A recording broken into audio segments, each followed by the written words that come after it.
Hey, what's up guys and welcome back to Anime King. And today I'm going to be giving you part 24 of What If Naruto Was Trained by all the greats at a young age. Remember to get this one to 100 likes as usual.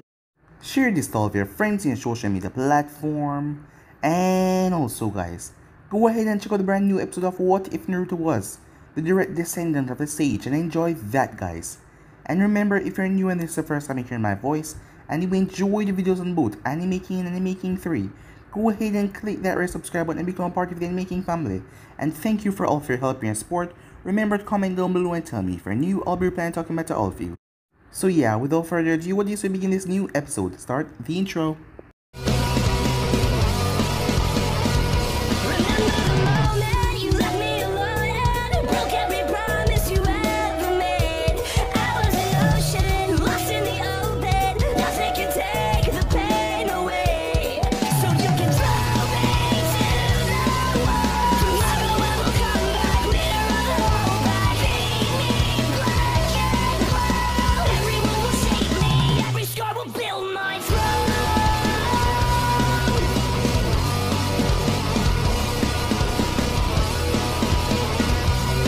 So the last time we left off, Ryuki refused. Him along with the elders refused to go along, with Mikato's decision on having Itachi buried with the clan, as Itachi's body was burned like one of the traitors, despite her pleading and begging with them, as Gabriella was pissed off at her father, as she couldn't believe that he wouldn't even do this for Aunt Mikato's sake. That night, Mikato had enough of this. She lost her husband. She lost her boy Sasuke. She knew that Gabriella and others would be sad by this, but she couldn't take it anymore, as she slit her wrists and lied down in the bath, as she bled out there and died. 2 days after the funeral was kept, as Naruto and a few others showed up to pay their respect. Gabriella didn't even want to see her father at the moment, as she made up her mind from this situation as she went to spoke to her father once again. Her father never really loved her mother, and he told her if her mother had not a week in the Sharingan, he would have not seen her as a potential mate, no matter how much he loved her. As she made her decision, she went over and asked Haku. She asked him to ask her again to join his clan. As this time she said yes. She would no longer be a part of the Uchiha clan. She would help him reinstate the Momokai clan. Meanwhile, at the hospital, as Hinata had spoken to Neji, but she then ran off as she had to puke. As Neji ended up scanning her to see if anything was wrong. It was then that he found something as he told her to scan herself.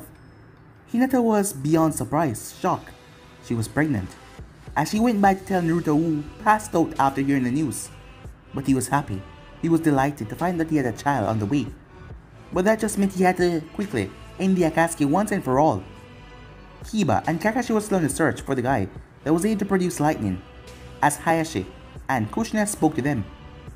The wedding have to be moved up, as he didn't want his grandchild be born wedlock. They have to be married before that. So the wedding was going to get moved up. And the two of them didn't mind, because two of them love each other no matter what. As the time passed, Kakashi and Kiba found him. He was at Jinchuriki after all, so Haku, as he stopped run, he was going to end them once and for all, as these guys who have been chasing him for so long. Kakashi stopped, as they sent the message to Naruto by Pakon.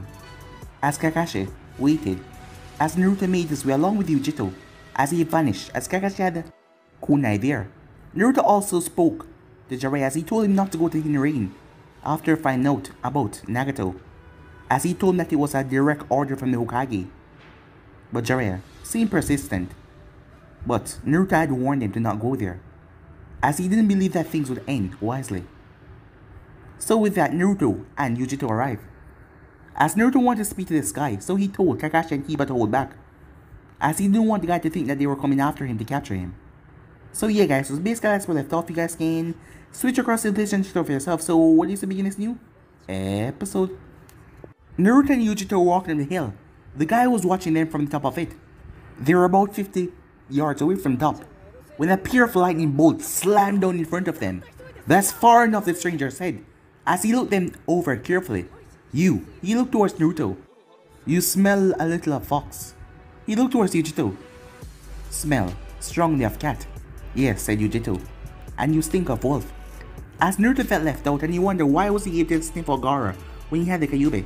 My name is Naruto and this is Yujito. I am the Hokage of the village of Konoha. Good, you tell me your name. He looked at Naruto. It's Sojaku. What do you want? Why have your friends been following me all this time? I've come to offer you my protection and the protection of my village, said Naruto. I don't need your protection, Sojaku said. The sky then cracked with lightning. Now, leave me alone. I could leave you alone, said Naruto, as the rain started to fall. But I'm afraid Akatsuki won't. They were the ones that attacked you, the ninjas in black cloaks and red clouds. They are a powerful organization that are gathering up all the Jinchurikis in the world. They mean to extract the demons that you hold, which will kill you. They have great resources and they are determined to achieve their goal. They will never stop coming after you. To Naruto's great surprise, the man simply shrugged. So what? I have had stone ninjas chasing me since I abandoned my village. They never stop either. You're from the Hidden Stone. That's right, Sojaku said. I never knew that the Hidden Stone had a Jinchuriki, nor that he became a missing nin. Well, if it makes you feel any better, the Rottnins didn't know that Leaf and Cloud had Jinchuriki either. And I don't think Tishikage would ever admit his secret weapon had betrayed him. Do you mind if I ask you why you did that, Naruto asked? Sojaku simply shrugged, like it wasn't important.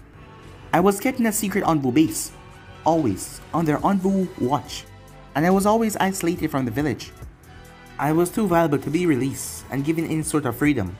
They all treated me like I was a wolf that would turn on them at any second. The only person that actually cared for me was my mother. She could have abandoned me, but instead she stayed with me, enduring that same pain that I did. She loved me. Growing up, she was the only good thing in my life. But when I turned 10, the Tishikage decided his secret weapon needed to be heartless and cold. So one day my mother had to leave. Anbu told her to say goodbye and leave. She refused to desert me though. So to teach me a lesson, they killed her right in front of my eyes. They wanted to show me that Tishikage had to be obeyed no matter what. Sojaku then smiled suddenly, a jagged, painful smile. I taught them a lesson of my own that some things cannot be forgotten. I killed all of them and left the base and ran away. And if I wouldn't be a weapon for my own Kage, I certainly won't be one for you, he said, looking at Naruto. Naruto's heart went out to the man. He could not imagine what it would be like to see his mother be killed in front of him. If you don't want to fight, you don't have to. My only priority is to prevent Akatsuki from capturing you. You can lead whatever sort of life you like in Konoha under my protection. Sojaku grinned. And all I have to do is trust that you would honor your word and treat me like a human being instead of a weapon. A dozen bolts of lightning fell around Naruto and Yujito. The lightning did not come in close to them. I know what sort of bastard you Kages are. I wouldn't trust you as far as I can throw you. You're wrong, said Yujito. He's nothing like your Tishikage or even my Raikage. The Hokage is by far the most honorable man I ever met. He truly cares about the people who follow him. And he does all he can to keep them safe. When he said that you'll be well treated, he means it. Sure, Suzaku said, in a well-mocking tone. He's a Kage who cares about his people and seeing them as a tool to be used. And I'm sure in Konoha the streets are paved with gold, and the rivers flow milk and honey. I don't believe you. You just want to use me as a weapon. I'm sure the moment I get to your village, that mass of yours will fall away, showing your true intentions. Everything I've said to you is the truth. Akatsuki won't let you go, said Naruto. Let them come, I'll deal with them, like I deal with the 100 nins. These ninjas are more powerful than any you've ever faced before. Well, I don't fear them, and I definitely don't fear you. No, I heard your lies, and I'm not buying any of them. Go away and have your friends leave me alone, or attack me, and let's get on with it. Is there anything I could say that could convince you to act? No. The only way that you can get me in Konoha is by chaining me up. Or in a box. He waited for them to charge. I see. Yujito, let's go, said Naruto. If you ever change your mind, you're welcome in Konoha, said Naruto. And with that, both men and Yujito walked on the hill. Sojaku watched them go, as he didn't say anything, waiting for a surprise attack. He was surprised their scents completely gone. They did not choose to attack him. As they trampled down the hill, Yujito spoke in a whisper. We're not leaving, are we? Yes, we are, said Naruto. I'm sure we can take him, she said. I know. I can think of 6 ways we can capture him, said Naruto. Then, where are we going, she asked. Because if we did capture him, we'll be forced to lock him up to keep him safe. If we took him by force, he'll be too dangerous to ever be let out. I will not attack someone who is not an enemy, and I just want to left in peace. If I did that, I will be no different from the Akatsuki or Tishikage. And when the Akatsuki come after him again, after Yujito, hopefully we'll survive and reconsider my offer of help, said Naruto. What if he get captured instead? Then he dies and the Akatsuki Move a step closer to your ultimate goal. Please don't take this wrong way, said Yujito. But I think you're making a mistake. Naruto glanced towards her. I'm going to tell you a quick story about a ninja named Sasuke Uchiha. He was Itachi's younger brother. I had known him since starting the academy. We never liked each other. Over the time, for his own reasons or because of what Itachi did, Sasuke decided that he had to kill me no matter what. But he had a problem. Even though he was an arrogant bastard, he had enough sense to realize he would never beat me. I had never lost a fight to him, and over the years the gap between us just widened even more. But he was determined to kill me and defeat me in battle. So what did he do? He found a way to activate a much more powerful version of his Sharingan. He believed with his enhanced Sharingan he would be finally a match for me. The only way to do that was to kill someone very close to you, for him to get that power. What? She said. Naruto nodded. He discovered that method. It was one of their clan's secrets. Sasuke was willing to do anything to defeat me. So to do that, he took his girlfriend to a nice quiet spot and snapped her neck. As we fought, he told him that it was necessary to finally defeat me. I will never do the same. I will never start on the path where the ends justify the means. I will never commit evil. Doesn't matter if it's lead to a greater good. I will fight my enemies to the extreme level of my abilities, but I will never become like them. I understand, she said. He truly is the most honorable of men, she thought to herself. Kakashi and Kiba disagreed with the situation, but they accepted it. Shortly afterwards, they made their way back to Konoha. You're back, quicker than expected, said Shizune, as Naruto flashed in his office. How did things go? Not well, Naruto said as he pulled out a scroll and threw it to the ground. Release! As Kakashi, Kiba, and Yujito came out. So what happened to the other ninja? Naruto decided to be all noble and left him behind, said Kiba. Kiba, Kakashi said. It is not our place to question the commands of Hokage. Not even after he made us waste all our time chasing the guy in the rain. It wasn't a waste, Kiba, said Naruto. Your mission was to beat him or capture him. It was just to track him down so I can make him my offer. I am marking this mission successful, said Naruto, and you get your checks. The news didn't make Kiba any happier. I don't understand why I just let him go without a fight. Because he wasn't my enemy, Naruto said firmly. He didn't want anything to do with me. In his own way, he was an innocent bystander who just wanted to be left alone. I would have to beat him unconscious and then held him in a cell for months or years. I'm not going to take a man by force since only crime is that he's being targeted by my enemies. If I did, then I would be better off wearing those black cloaks with red clothes on them, better than these. What happened if the Akatsuki get him, said Kiba. Then they win this fight and the war continues. I'm not pretending like this make anything easier for us, but if we really are fighting for something worthwhile, I have to act with honor even if it's not convenient, said Naruto. Kakashi smiled beneath his mask and nodded. Sensei would have said the same thing. Well, I still say you're wrong, said Kiba. Naruto shook his head and let it go. Said Kiba, do I smell like fox to you? Huh? What are you talking about, said Kiba. The ninja we dealt with said I smell a bit like fox. Have I ever had a fox scent before? Even a small one? If I had picked up one on you, I would have said something, said Kiba. The reason Dog Boy here has never picked up a fox scent is because it's not a physical one. It's connected to your chakra, not your body, said Yujito. So you can smell fox on my chakra? She nodded. Why didn't you tell me, he asked. Well, I thought you already knew. And I thought it would be rude to just bring up, she said. Hey, said Kiba. The very first time we met, you said I smell like wet dog. Well, I respect Naruto, she said. Hey, Kiba said as Kakashi grabbed him by his shoulders and started directing him towards the door. Come on, we're home. Let's get something to eat. I'll even pay. Meanwhile, at the hidden rain, as Konan and Pain went through the darkness as they raced out of the hidden village, the handful of ninjas to spot them keep a distance away from their god and their messenger, Angel. Traveling through the land, Pain thought of the improvements he has brought to the land since Onzo and his aid destructions. He had opened 40 new orphanage and given them enough money to actually feed, educate the war orphans that were still existing. He had brought an end to all the wars that were plaguing Rain Country since Hanzo was brought to power. He had taken all the refugees that had been driven off their lands and placed them back on their lands, wiping out all the second commanders under Hanzo, the ones that thought they run things. There were 20 lords under Hanzo. Pain had slaughtered each and every one of them and confiscated all they had. The plantations were broken up as it was passed on to the people that actually worked the land. The vast wealth funded the orphanage and other projects that had been held in the hidden rain. He had done much since seizing power to help his people, but he needed to do a lot more. Flashback 16 years ago. It was raining. It was always raining. Yaiko was looking at the rain. Oh, he hated it. On many days the rain just never stopped. The three of them were in an old abandoned hut near a village that was abandoned. Most of the countryside village were like that. The people were moving to a place that seemed much safer than being out here. Konan had talked about doing that too, but Yaiko was dead set against it, as people tried to use them if they went to the other cities, as soldiers or workers. Yaiko wasn't about to let anyone control them. The food is ready, Konan called. Yaiko grunted and shut the hut door. Over a small fire in the middle of the hut, 2 rabbits were done cooking. He had hunted and killed the rabbits. Konan had got a few herbs and taken care of the actual cooking. Nagato had gathered the firewood and made a few repairs to the leaky roof. Yaiko ate his food in fast bites without any comment. He thought the rabbit was very good with all the flavoring that she used, but he didn't tell her so. He also didn't slow down to savor his food. He wanted to get done as fast as he could be so he could be ready for anything. Konan ate more slowly, enjoying the meal and the warmth of the fire. She made a few comments about the food, hoping to start a conversation. Nagato ate slowly, eyes focused on food. As no one was speaking, as Konan finally gave up. As Nagato then spoke, "I miss Jiraiya-sensei," he said.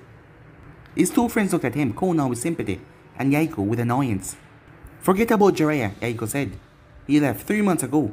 He's not a part of our lives anymore." "He said that we will meet again when we're adults," said Nagato quietly.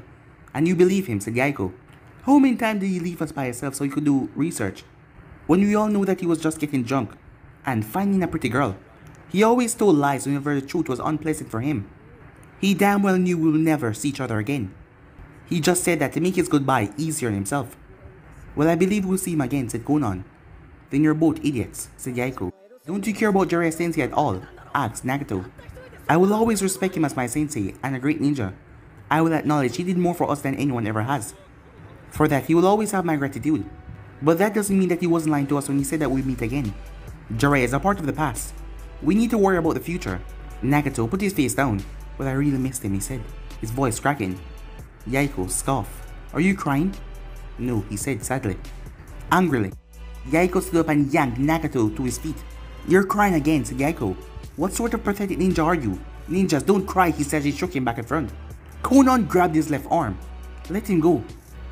He's allowed to cry sometimes. I cry too." Yaiko released him but continued to glare at the weeping boy as Konan stepped between them. "I know you do, but at least you have decency to do it when you think you're alone, or when you think we're asleep. But he cries all the time. Damn it, Nagato, you need to stop it.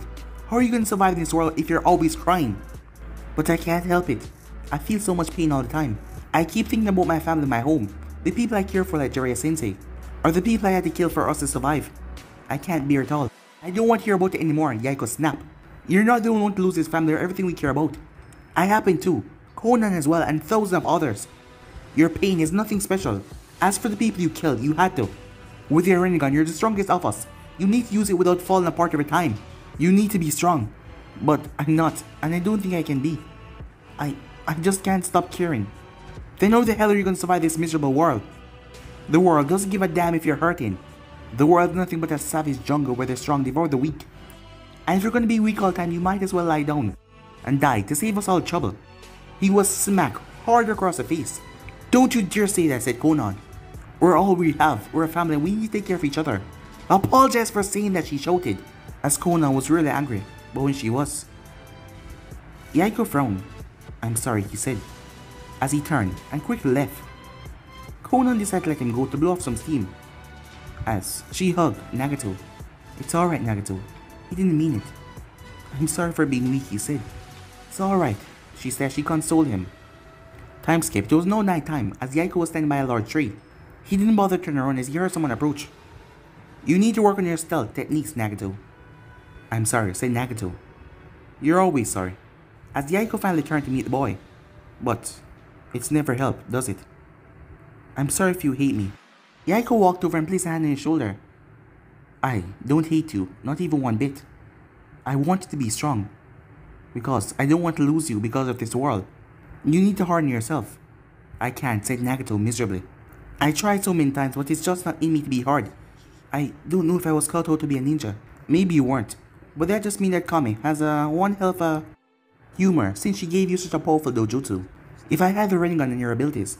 He shook his head. "Imagine it." "What would you do?" asked Nagato. I could smile. "I would change real country. Hell, I would change the entire world. I would put an end to all these stupid wars and all the stupid waste. Maybe you could, said Nagato. With my strength and your ability, maybe you could change the world for a better place. Look, I'm really sorry for what I said. I'll try to be a bit nicer, okay? A tiny smile appeared on Nagato's face. Thank you for that, it means a lot to me. Please, tell Konan that I love her. And if you do see Jiraiya Sensei one day, please tell him too. As Yaiko was confused by the way Nagato was talking. As Nagato touched him right on his forehead, Yaiko felt a blinding pain, like 100 knives were being jammed in his skull at once, as he blacked out. As when he was coming to, the rain was still falling, as he had a tremendous headache. As he sat up in the grass, it was morning. As he heard Konan crying. She was just crying. His eyes were hurting along his head as he grabbed a kunai. He stumbled over to her. Konan, what's wrong? She stared into his eyes as she stopped yelling. She looked confused looking at his eyes and she looked stunned as well. She didn't seem to be able to talk. Instead she pointed. As Yaiko turned. It was Nagato. From the lowest tree, there was a rope around his neck that was attached to a tree. He killed himself. In the flashback, it was not raining. Pain and Konan stood in front of a monument. It was a strange monument. It was in the middle of our old ruins that has been abandoned years ago. Almost no one knew of the monument's existence. It was made of pristine white marble and had many warding jutsus placed on it. It was a simple column 10 feet high. On top of it, a young boy crying. Only 3 words are carved into the base of the column. Nagato, forgive me. Only. The two of them understand what those words meant. The both of them placed on a flower and stood there in silence. Konan looked over to him. He was crying. This was the only time that he allowed himself to cry. Each year on the anniversary of Nagato's death, they came here to lay a flower at his grave. The monument was the very first in pain in order to be built. As they stood there and remembered him, it slowly began to rain. Time skip. As Naruto had been happy, speaking to Gabriella and Haku, as he already signed over the forms, as he recognized Haku and the Momokai clan into Konoha, as Training Ground 16 was going to be their clan grounds. They were going to be near to the Uzumakis, and also not far away from the Hyugas or the Namikazes. I know my mom will be happy to help with that, said Naruto. As Haku shook his head, the Namikaze clan has been more than generous to me. I cannot take your money, especially for something that is going to be hugely expensive. My uncle, Shinju, doesn't have a problem with it, said Naruto. But he's a blood relative, where I'm only a friend, Haku said. You're a lot more than just a friend, said Naruto, to me and my mom.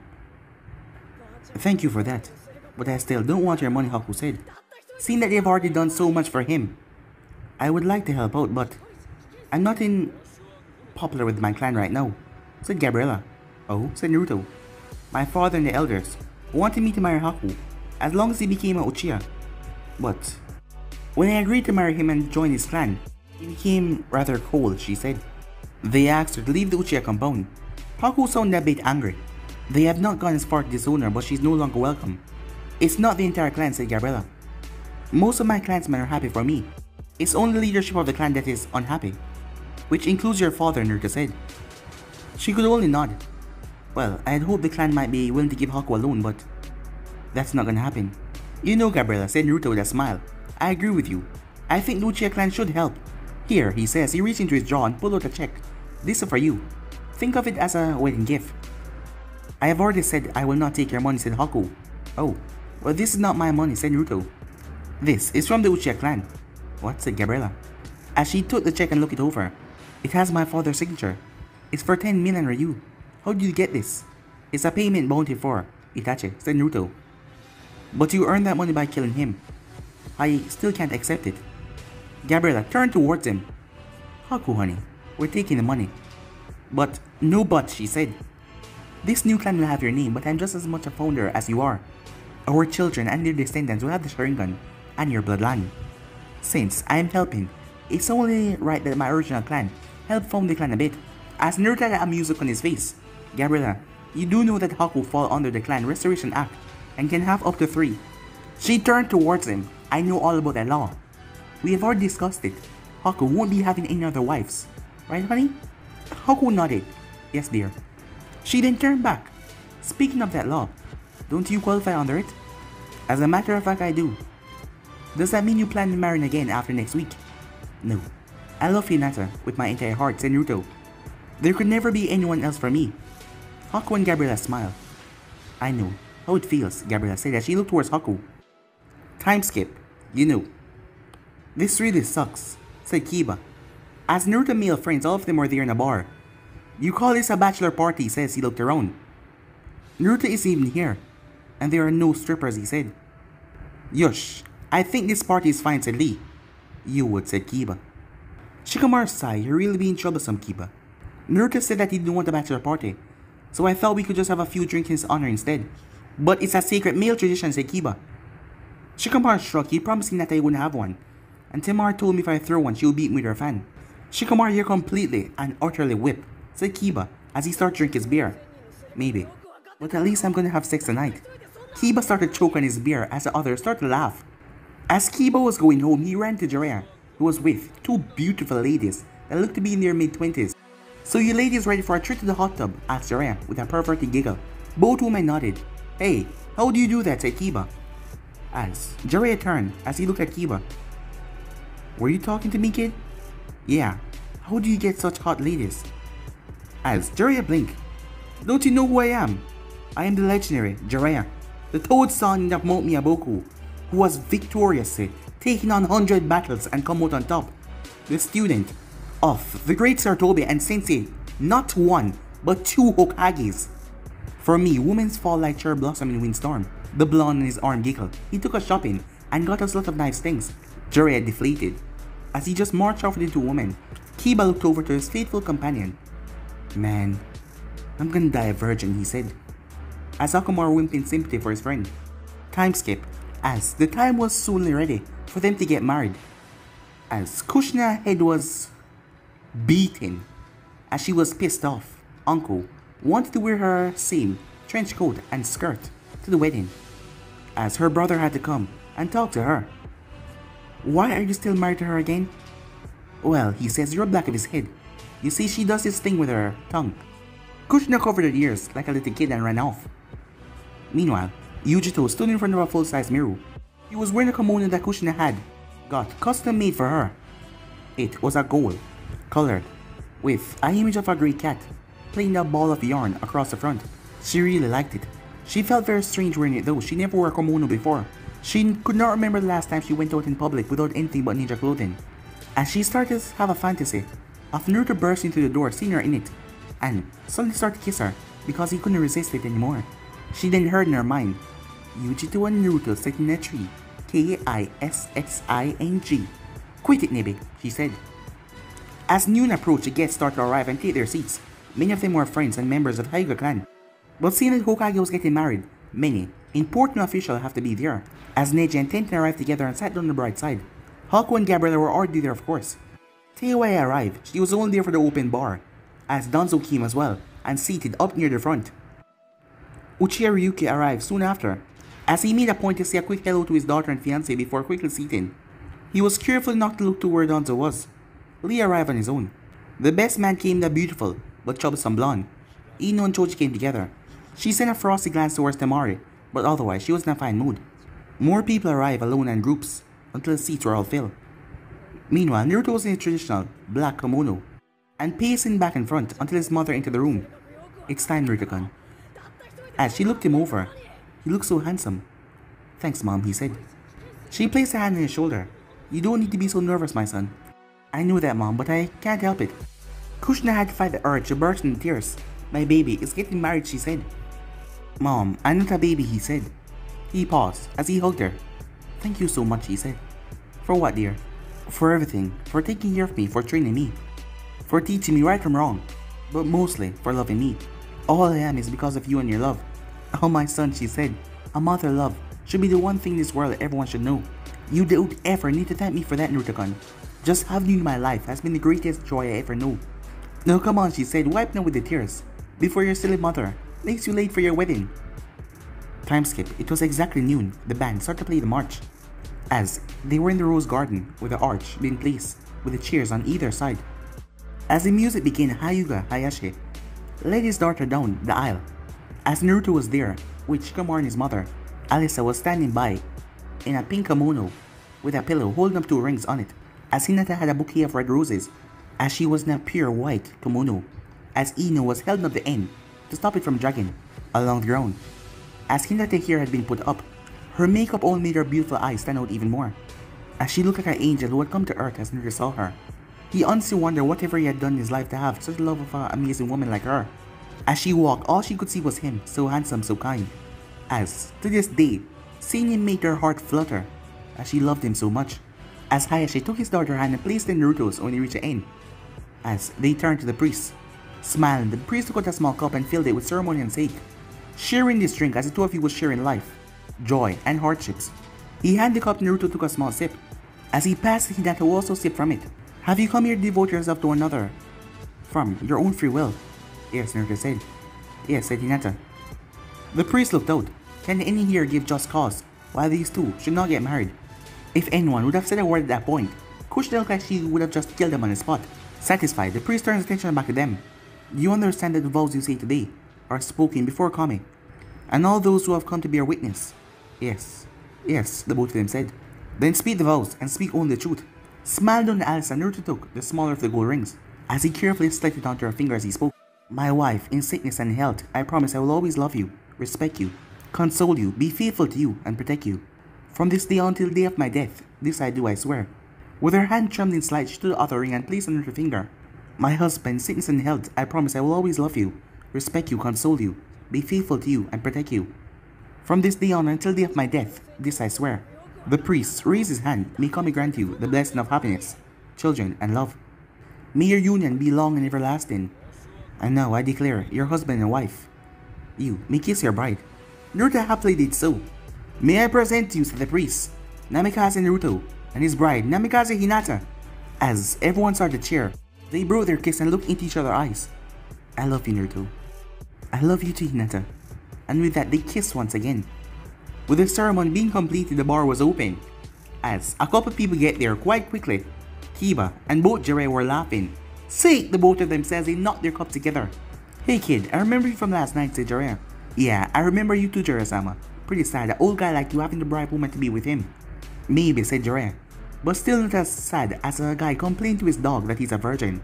As Jiraiya walked off the bottle of sake laughing, there were many beauties here for him to check out. Kiba started to choke as he couldn't complete anything to say. Virgin, huh? As he heard a voice behind him, he turned to see Teiwaya. In a cream-colored kimono grinned at him. He took his bottle of sake and downed half of it in a quick drink, as he felt it burn going down his throat. Teiwaya then looked over to the bartender, Sake, and don't bother with the cup, she said. So, you're a virgin, huh? No, I'm not, he said. No, huh? Then name one girl you've been with. Well, I'm just waiting for the right girl, he said. Well, maybe you look out and find someone drunk enough that she doesn't mind that wet dog smell. Bite me, he said, as he started on bottle number 2, as she finished that bottle already. A large table was set aside with wedding gifts. Few people, however, insisted on giving the gifts personal to the happy couple. You may want to open this right now, said Tatsumi, as Hinata took the box and opened it, as it had ear holes inside of it. How adorable, she said, as it was a little grey puppy. Naruto smiled. Thank you, Tatsumi. I know how rare it is for a clan to part with any dogs in the kennel. It was true the Inuzakas bred the finest dog on the continent. There was a huge demand for them, but they never sold them, and they rarely offer them as gifts. It is my pleasure. Not only are you the Hokage, but my son, friend, and teammate. What a cute puppy, Alisa said. Can I hold him? Smiling, Hinata carefully handed the grey dog over to her. The dog started to lick her face immediately as he held up to her face. She laughed in delight. I love him, she said. Naruto gave his new wife a questioning look. Hinata smiled and nodded. Alisa-chan, Hinata asked, would you like to be the one to take care of him? Wait, really? As she looked at them, as Naruto nodded, I'm sure mom will be fine with it, but it's a serious responsibility. You have to take good care of him and protect him. I will, I promise, she said. What's his name, she asked. Kasumi smiled at the girl. He's called Shisha. He's called Little, said Naruto, as that was that name meant. Does that mean we'll have to change his name? He become big like Akamaru. Alisa hugged him tight, but not tight enough to hurt him, as she kissed him on the forehead. I'll take care of him from now on, okay? As the dog wiggled his tail. As Kakashi came over, here you are, I hope you put it to good use, as he handed him an orange book. Well, thanks, brother. Nothing said a happy marriage like a porn book. It's adult literature, Kakashi said. It's a hardcover Ichi series, volume 1 through 10. Thank you, Kakashi-sensei, said Hinata. We will find a good use for it. In the fire pit, she muttered.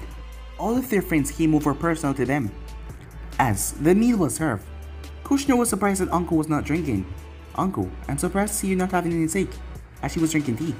As she was seated, to her husband, right, his other two wives to his left. Uncle glanced towards her husband as he nodded. I decided to give up drinking alcohol for a while, said Uncle. Well, I think that's a fine decision. How long is a while? His other two wives were pregnant. As Kushina wondered, as Uncle grinned. About 8.5 months. Miss Sawi and Aoi looked shocked as well, and also a bit unhappy. As Kushina looked at her. Are you pregnant? Uncle laughed as she kissed her husband. Yes, he knocked me up for good, she said. Kushina turned her glare on her brother. What the hell were you thinking? Shinsu gave his sister an innocent look. What? I thought my job was to have children. And she is my wife. Kushina downed the cup of sake. I think I'm gonna need a lot more sake. The band started to play and people started to dance. Naruto and Hinata had the first dance of course, and the other people started to join in. Teiwai had drank down 10 or 11 bottles of sakes. She lost count. From where she was, she could see the dance floor clearly. The happy couple, she said, as she saw Haku and Gabriella. I guess the stupid bitch was smart enough not to let him go. She downright drunk at the moment. She thought how unfair it was for some girl to get what they wanted. Some girl really did get what they want. They were born rich, beautiful, powerful bloodlines, and they had to get the best guy. Goddamn princess. What? Said Kiba, as he had also drank a lot as well. You say something. Do you want to dance? She asked. What? She grabbed him by the hand. I said come dance with me, you stupid idiot. As they got to the dance floor, Kiba had the smell and look of her. You know, you're really beautiful, he said. She looked up, but she didn't laugh. You're really drunk, are you? So are you, he said. But you're still really beautiful. She looked at his face. He was way too drunk to hide anything.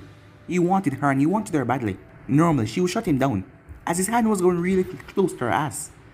And no even touching it. And she would hurt him for something like that.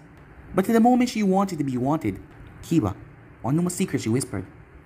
What? He asked. I used to care about this boy named Seikon. I wanted to make him happy. And he used to ask me to do all these nice little things to him. And they would make him very happy. As he felt her hand reach under his shirt and touch his chest, then made him shiver. Meanwhile, Yujito was standing watching the couple dance. She had received a few requests for a dance, but she turned them down. The truth was, being a guest at a wedding was not the situation she was used to.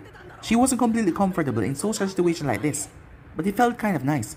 Out on dance floor, Naruto was having a dance with his mother, while Hinata danced with her father, as she admired the ease which he moved on the dance floor, as she helped him practice with his sword every morning, and he was using that fluently, as she wondered what it would be like to dance with him even just once. But she knew better than to just go up to him and ask for a dance. She wasn't jealous, she actually liked Hinata a great deal. It was obvious how deeply they love each other. Hinata made him very happy and she would never do anything to interfere with that. She knew she could never act on these feelings, but she was glad for them. After everything had died down, as Naruto took in his wife, as they went to the room, as he apologized for them not having a honeymoon. But Hinata understood. She understood the situation that they were in, and it doesn't matter, as long as she was with him. The next morning, as Teiwaya woke up, as she groaned, she then felt something. She looked over, someone was next to her. She saw Kiba right next to her. He was asleep, but there was a big grin on his face. As she looked down, they were both completely naked. God damn it, she shouted. Time skip, 2 months passed. Nothing dangerous or critical happened. Hinata was at the hospital, as she wouldn't be going on missions seeing that she was pregnant. And Naruto didn't need to leave the village, as no missions, well, called for him to use a higher shin to help anyone. So he concentrated on his duties as Hokage and helped develop 2 new jutsus. As he was disappointed at the lack of information regarding the Akatsuki, Jiraiya sent reports that were lacking anything serious. There were rumors, but nothing concrete. Jiraiya said that he wanted to scout the Hinrain, as Naruto suggested, turning all the bad houses into grocery stores. This was not to say that nothing important happened, as Misaki and Aoi gave birth to 2 healthy sons. Shinju decided to let him choose the name of the child. Kaishi, Misako said happily. Kaishi, his name is Kaishi. The 3 of them were alone in the hospital room, and she was enjoying the attention. As Shinju looked at his son, the little guy was sleeping peacefully in his arms. During his long years locked away, he had given up hope on becoming a father, until he met Naruto, and Naruto saved him. And now, look at his life. It was just so wonderful being reunited with his sister, and having a happy family. But the name, Are you sure you want to name that? Shinzo asked. It can mean a lot of things, like neglect, ignore, and despise. She frowned. Are you the sort of man to ever neglect your son? She asked. Never. I will love all of my children, he said. I see. Misaki said that bitter tone. So you only neglect and ignore your wives then? Shinzo looked at her in surprise. What are you talking about? I've always treated you and Aoi with respect, haven't I? You are never cruel and always polite, she said. I will admit that. But then again, you're just as polite to the servants. If a stranger saw us together, he might think me your servant, never your wife. Shinzo frowned. You can't complain about that now. I have never lied to you. I always told you what I wanted and expected. I never told that I love you, only that I would take care of you. I know, she said bitterly. But I still thought that you might share my bed on occasions. Am I so ugly to you that you find just sleeping with me repulsive? No, it's not like that. You're a beautiful woman, and I'm fond of you. Fond of me? Yes, that's fair. You're fond of me like you might be fond of an old pair of slippers. You were not tricked into this, Misaki, he said. The prenuptial agreement, discussion with your parents, and the Hokage. You knew from the start what this was. You were not some helpless child being forced into an arranged marriage. I wanted children, and you wanted a husband and security of being a part of a clan. That is a bargain that we made, and I cannot see how you can condemn me. Why do you love her so much? She said with pain and hurt in her voice, and jealousy as well. They both knew which her she meant. Honestly, I don't know. I just do, he said. I can understand that, she said. I know what it's like to fall in love with someone, without meaning to. Shinzo looked at her as he didn't know what to answer. She was a good woman, and he really did like her. But he really didn't feel anything more than that. His son started to cry as he seemed to sense his father's distress. Misaki held out her arms. Here, give it to me. Shinzo, hand him over. As she sang the baby a lullaby, as he fell asleep once again. You're going to be a wonderful mother, he said. Thank you. I am glad that you think me good for something at least, he said. You're right. His name has more than one meaning. For instance, it can also mean heir or successor. He was born less than 2 hours ago. You don't honestly expect me to name my heir, he said as he looked at her. Of course I do, he's your firstborn son. By all clan tradition, he should be heir. That may be the tradition in Konoha, but not Whirlpool. My husband, the headband you wear, is a leaf symbol, and you are in Konoha, she said. When Tsunade granted me the ability to re-establish my clan, she said I could keep all my clan tradition, and there are great many of them. One being that Uzumaki do not name heirs until they are old enough to be ninjas. Naruto was always clan heir. Kushina did not wait until he graduated the academy. My sister was acting as head as Namikage's clan, and Naruto was our only child. Him being clan heir was a matter of course. I, on the other hand, will have to make an actual choice. I won't do that until my children have grown up. You just want an excuse to make her child your heir, don't you? No, I want the best one suited to lead the clan, and I won't know that for many years yet. He sighed. Is there any chance you reconsider his name? She shook her head. You told me I could choose his name. Or do you plan on going back on your word? He shook his head. I never go back on my word, he said. But guys, if you any episode right here, if you want the next part, it's time to do. Like, subscribe, comment down below, and turn on that bell notification to stay posted. But more for now. See you guys soon. Peace.